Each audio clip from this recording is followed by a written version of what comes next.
Today we're making French onion meatballs and gravy.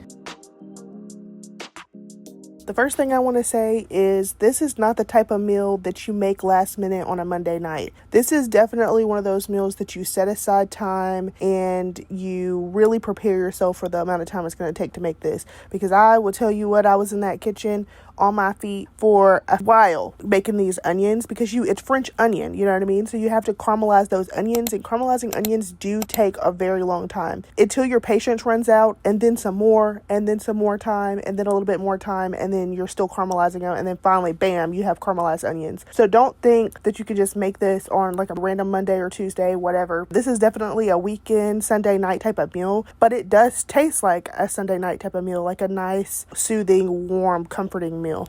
I just had to put that disclaimer out there because I didn't want y'all to think, dang, Gwenda has me out here making this meal and it's been 4 hours and I'm still in front of the kitchen caramelizing onions. So I just thought I would tell you guys and warn you, but I don't want that to scare y'all from making it because it is very, very good. I had mine on top of a bed of garlic mashed potatoes. It would also be very good if you had it on some rice. And like I said, it's very comforting, very delicious, but it's time consuming. So just prepare yourself.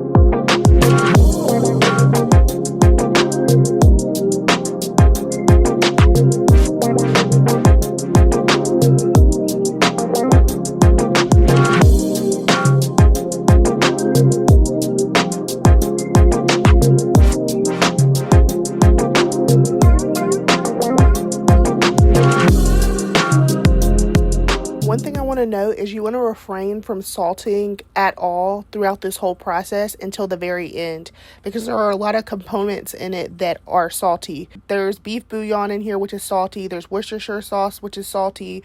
There's just a lot of components that are salty, and you don't want your stuff to be just so salty that your face is puckering every time you take a bite. So just wait until the very end and taste your broth and see if it needs more salt, and if it does, at that point you can add a little salt.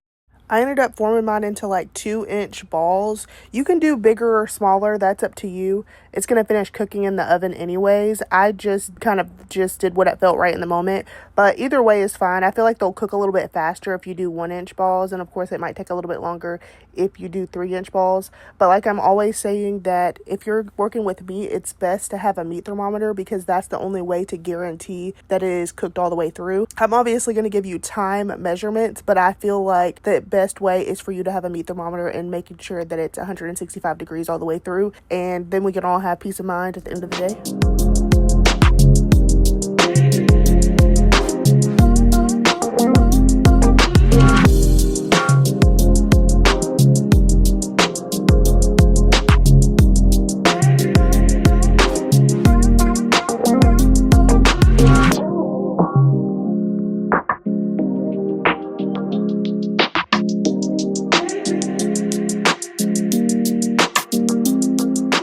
Part had me messed up, I'm not gonna lie. I was crying so hard after I think I did like 2 of them, and I was crying so hard I had to go get my husband, and so my husband ends up cutting the rest of them, so you're gonna see his hand instead of mine here shortly because I was really going through it. Like I couldn't even see, I was crying so hard. So just watch out because it's gonna have you just bawling just in tears. But maybe I needed that cry, honestly. Like maybe I needed to let out some things. But God bless my husband because he's not much of a cook himself.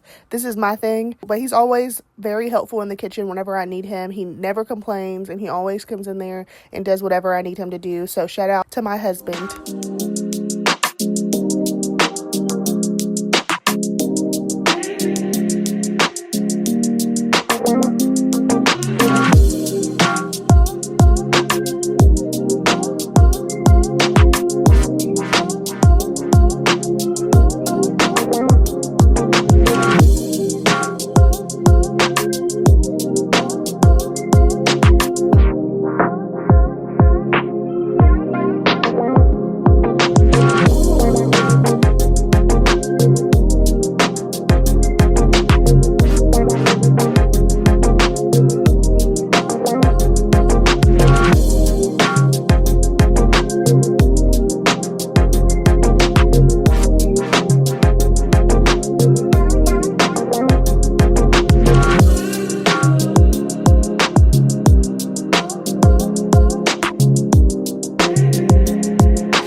dropped the ball on this part, but you're going to want to sear your meatballs on both sides. I don't know what happened. I thought I was recording, and I'm glad that I ended up checking, and then I realized I wasn't recording, because if I would have did all these onions, I would have been so mad if I realized I wasn't recording. Like, I would have probably cried. But anyways, I am sorry about that, but you're going to sear your meatballs, and then you're going to set them aside, and then you're going to, in the same pan, you're going to add your butter, and then that's the pan that you're going to sear your onions in, because all of that at the bottom is not burnt, it is flavor, and all that flavor is going to go into your onions, and it's going to be very delicious. So do not wash your pan, and do not use a different pan, use the same pan. After searing your meatballs, they do not have to be cooked out all the way through. As you can see, mine are just super pink, but they do not have to be cooked all the way through. You're going to finish them off in the oven in the gravy. That was just to get some flavor going. As you can see, for you, it was just a few seconds, but for me, it was about an hour. This is the color that you want them to be. You want them to be kind of like an amber color, and it's going to smell very good, and when you try a piece of it, it's going to have kind of like a bit of sweetness to it. That is what you want. It is super good, and it's worth all of that time and patience that you had in the front end. Here, it's pretty simple. You're just making a gravy, so you're going to add some flour, and you're pretty much making a roux inside of the onions. You want to make sure that you cook all of that flour out, so make sure you do it for probably like 30 seconds to a minute to get all that raw flour out of there. You do not want to taste raw flour. It's not going to be good. And then you're going to add your Worcestershire sauce and your beef broth, and that is what's going to make your gravy. It's going to start to thicken up, and it's okay if it's not super duper thick, because it's going to cook in the oven and it's going to thicken a little bit more in there as well.